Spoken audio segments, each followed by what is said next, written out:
In this video, I'm going to show you exactly how I analyze an ancestor's birth certificate. You're going to be able to watch over my shoulder my process to make sure that you're able to successfully uncover all the family history clues on your ancestor's birth certificate. So stick with me because I'm going to break it all down for you. Hey there, if we haven't met before, I am Lisa Listen.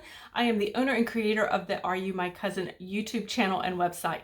And on this YouTube channel, I strive to help you find your ancestors, grow your family tree, and, well, not get overwhelmed in the process. So if that sounds like your cup of tea, you're in the right place. Now, in the video, as we talk about the ancestors' birth certificates, I will be showing examples and using examples of U.S. birth certificates. But if you are researching ancestors outside of the U.S., keep watching. The strategies I share and the process I share actually works on birth certificates regardless of what country you are researching in. Now, birth certificates or birth records in general are actually one of three vital records that we as genealogy research seek out.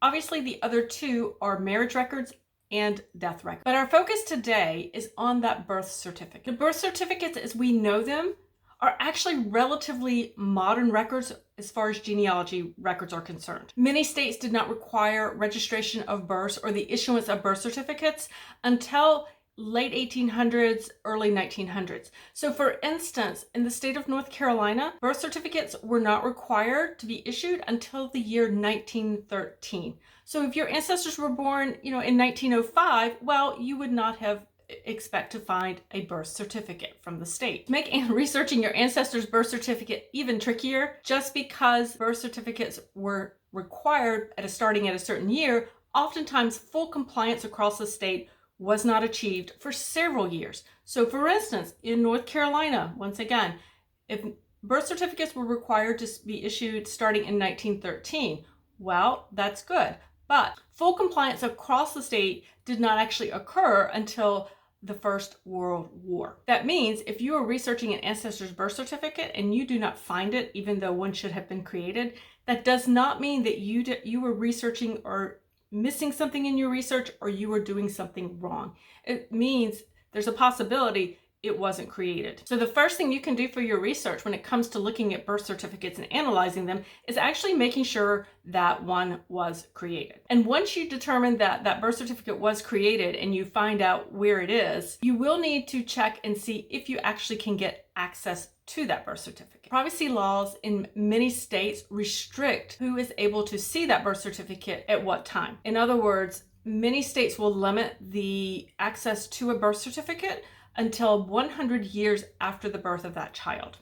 Now, this is not set in stone and it does vary state to state. So you will need to check with the state where you are researching to see what their laws are and if you are allowed to actually access that birth certificate. The easiest way to do that is actually to go to the Office of Vital Records for the state where you were researching or for the state where your ancestor was born.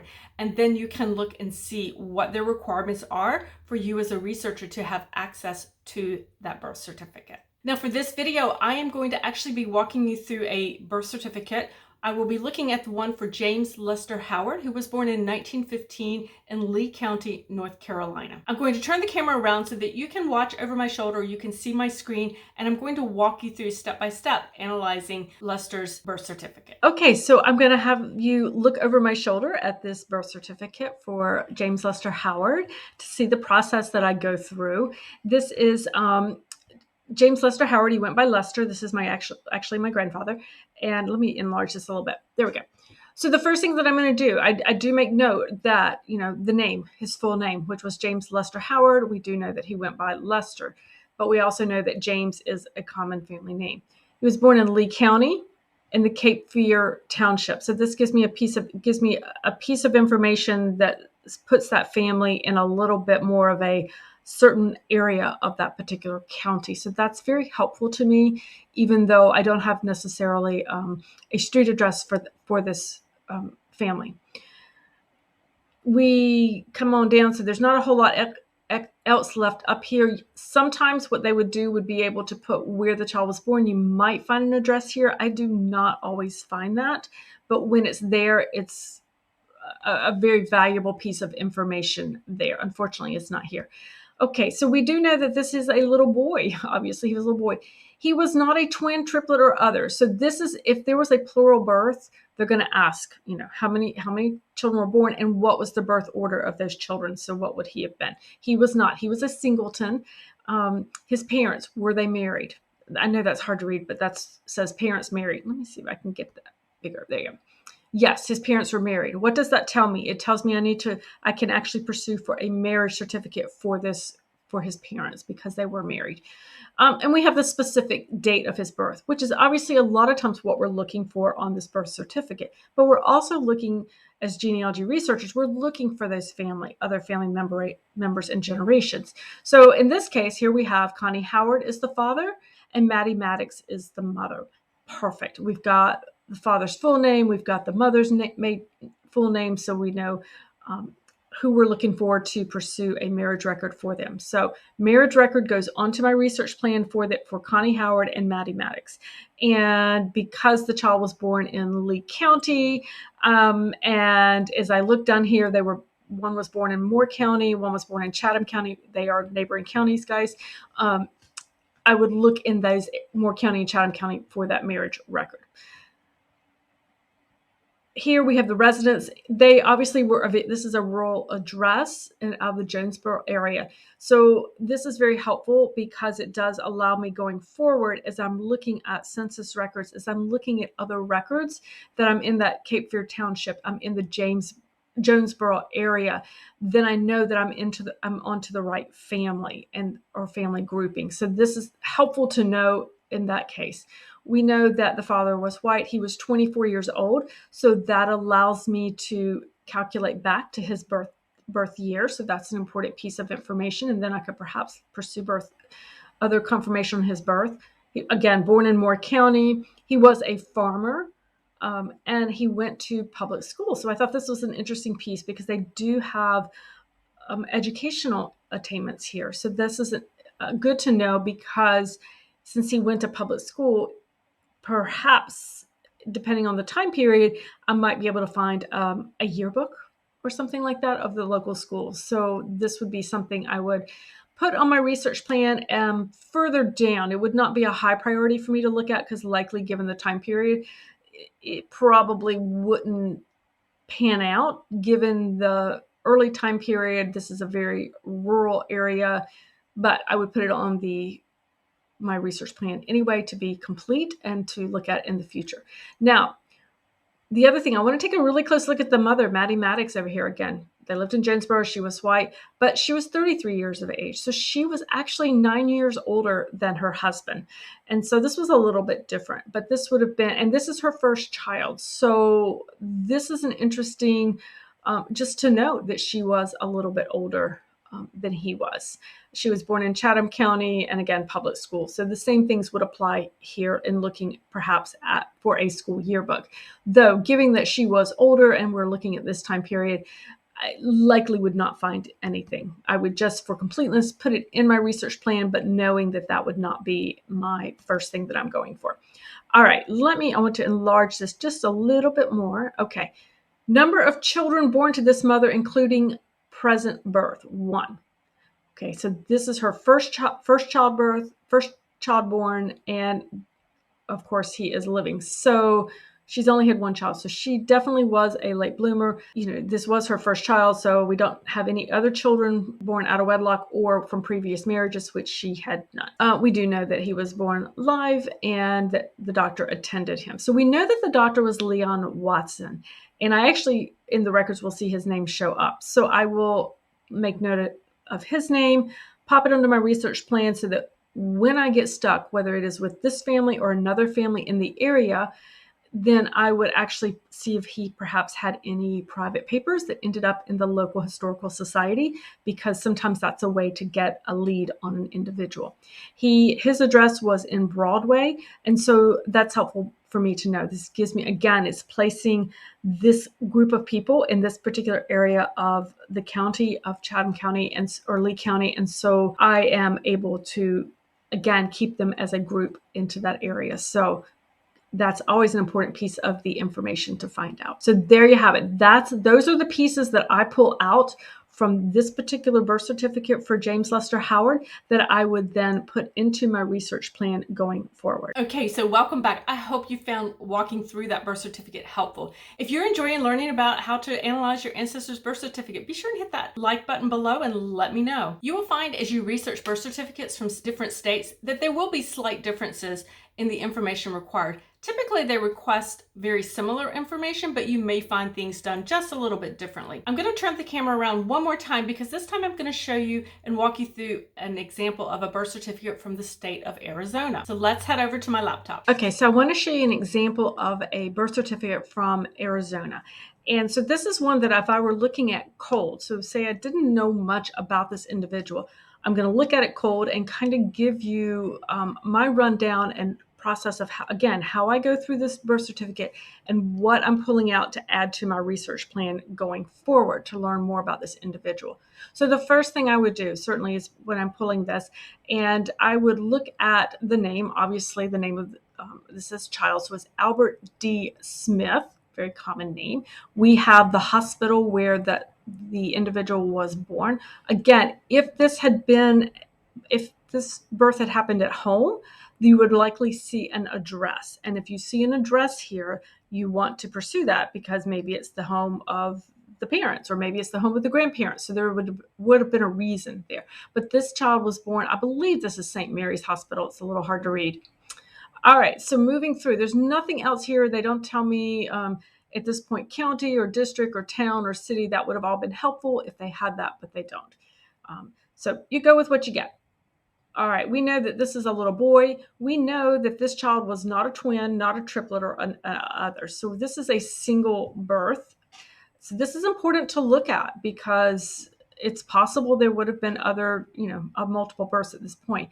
And they are the first child in birth order. So something that's interesting to see is that if this child were a twin, you might see, they'll tell you the order of birth. But this is a singleton that was born. Now, this is interesting in that they ask if this child was legitimate. So in other words, they're asking, are the parents married? And in this case, yes, this child's parents were married. So that would tell us as we get into the parents that we need to pursue marriage records for this child. And we know when that child was born, August 19th, 1920. All right, so that's great. We have that birth date specifically. So let's see what else we can get because there's so much more here. We can find the father's name. Okay, so the father's name is Albert G. Smith.